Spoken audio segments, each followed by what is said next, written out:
said a little bit. I'm Mark Morningstar. I work at the Natural Wellness and Pain Relief Centers in Grand Blanc. My partner is Dr. Megan Strockman. She's our medical director. By trade, I'm a chiropractic neurologist, and that's my board certification. And so I tend to see a lot of neurologically based disorders. A couple of the primary ones I see, this one being one of the top three. Scoliosis is the biggest one that I see, followed actually by Parkinson's and then fibromyalgia, probably the three biggest that I see. And the reason being is because all of them most commonly have typical back or neck symptoms, and so they come to a chiropractor thinking they have a back or neck problem, and really they have a whole systemic problem. And so when you're talking about something like fibromyalgia, like we're going to get into, it's really far more than a manipulation problem, and there are a lot of other things that go into this. So.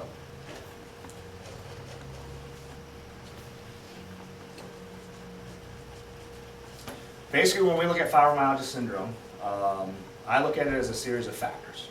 No two fibromyalgia people have the exact same contributing factors to their pain levels or their disability levels. As an example, one of the things we'll talk about today are some of the musculoskeletal factors that contribute to fibromyalgia. As an easy example, 88% of all people with an actual diagnosis of fibromyalgia, and I mean actual by not misdiagnosis, true fibromyalgia, 88% of people have a very near history of some type of serious neck trauma that often doesn't get rehabilitated correctly. And so what happens is the problem does, or that injury doesn't go away, the body simply adapts to the injury, and now all of a sudden, maybe your pain from the injury is gone, but your body still has to adapt to what is the result of that injury. Ligament tears, muscle damage, etc.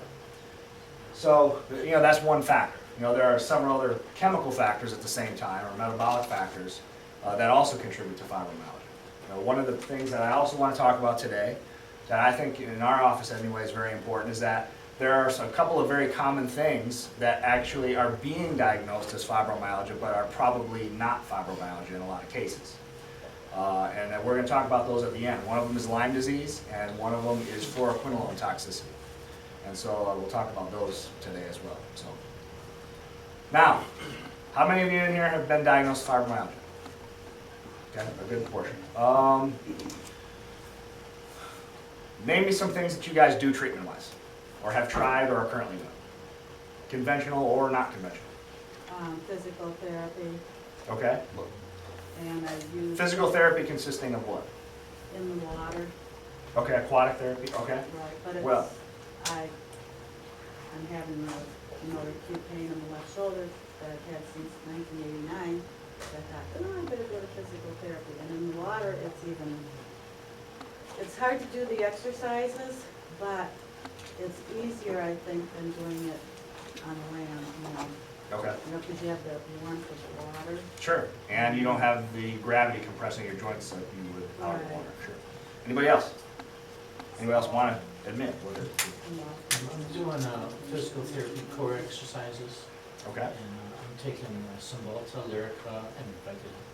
Okay. And I just want to try to eliminate that and do something natural. Okay. And Eliminate which? All of it or some of it? I'd like to eliminate all of it, because I'm worried about my other organs in the future. Sure. Sure. No, absolutely. Especially on the medication. Absolutely. Anybody else? I've done a lot of medications too, and I'm with him. I don't take them. I don't think they outweigh. I had a rheumatologist give me like 9 different drugs in 1 year. Okay. I've coming from a person that don't drink, don't take drugs, so it wasn't very good for me. Sure. And Sure. so that's my thing. My son keeps saying homeopathic and all these natural things, so that's what I would like to find out about. Okay. So you're exploring, really. Yes. That's why you're. Okay. I Anybody else? I'm with him. I don't want the drugs. There's way too many side effects. Sure. Absolutely. drugs. Absolutely.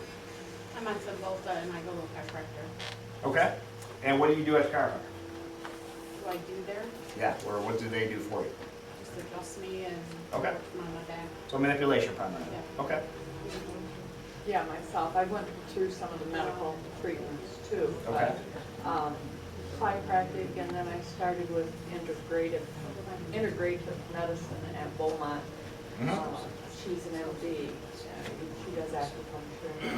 That has helped a lot. And did you see any of their naturopathic physicians when you were there, by No. chance? No? No, but what she has done, because I had a terrible trouble with colon too, but that all goes together. Sure, And absolutely. she, with that, as soon as I started the acupuncture, that colon has cleared out. My Good. specialist said, go for it and keep going, because he said, I would have never thought that would have ever straightened. Very good, out very good. stuff." Anybody else? I use a hand massager Okay, on all my muscles that are sore every night. there you go. So a good chunk of your body probably then? It helps me relax and it helps my muscles Okay. relax. One thing that helps my muscles relax, I take it every single night, is that calm right up there. That really works, honest to goodness. It relaxes you, it makes you sleep better, and it relaxes all your painful muscles. Okay, It does. I thank love you. that. And a chiropractor is the one who told me to get it. Mhm. Okay. Anybody else? What was it you said you read? That calm up there, Magnesium. magnesium powder. Okay, Just mix because I it in water, The tonic or mix it water. in juice, whatever you want to mix it in. Probably It doesn't $15. matter with it. Yeah, we're gonna talk about magnesium Okay. and multiple ways of getting it into your body. Yeah. Because some people actually don't benefit by taking it orally for specific reasons, so. Yeah. that's some of Well, the it really helps. restrictions. We have a spray up there too. Spray, Up here? Is it yes, in the blue bottle. Ah, here we go. Oh, and magnesium. But you guys have the ancient minerals too, right? We have, Still? yep, Yeah. we have a couple. So that's what I want to talk about too. All right, well, anyway. Symptoms that people with fibromyalgia commonly report, of course, back pain is far and away the biggest, and then headaches. Although of that 47% of headaches, the vast majority are female, and there's actually a very specific reason for that. Does anybody have any idea? Hormones. No, it's not hormones. You would think it would be, and most people would guess it would be, but it's not hormones. No, not depression. Work ethics, Walking to. I'm sorry? Working to. work ethics, what we do. Actually, that's kind of part of it, yes. Chemicals Heredities? and stuff. Multitasking stress. Yeah. Chemicals and I'm sensing a women work harder than men theme here. Okay, essentially what happens anatomically speaking, when you look at all the neck muscles, and this will kind of feed into when we get into the biomechanical factors of fibromyalgia. The core neck muscles in a female's body are 8 times weaker than they are in a male body. The importance of that in headache syndromes is that your neck muscles are what we call postural muscles, okay? As opposed to like my bicep, which is not a postural muscle, okay? Now, the difference between a postural muscle and my bicep is that if I were to go to the gym and start doing bicep curls until my arm got tired, at the point in time that my bicep gets tired, I'm not going to be able to lift the weight anymore, right? Your arm just goes limp and you have a few hours of recovery time, okay? Postural muscles are different. They actually do the opposite. When those postural muscles have reached their end of their endurance or their stamina, instead of going limp or weak, they actually spasm. Because the point is, they're postural muscles, so they have to resist gravity all the time. If they stop working, you can't stand up. Does that make sense? So they're going to spasm as fast as the endurance that they have based on that person's posture or previous injuries, etc. Does that make sense to everybody? So when we get into some of the biomechanical factors here later in the presentation, we're going to discuss how that's kind of important, especially from a very famous fibro MD researcher's work called Andrew Holman, where he did something called positional cervical cord compression. And we'll discuss that here later on.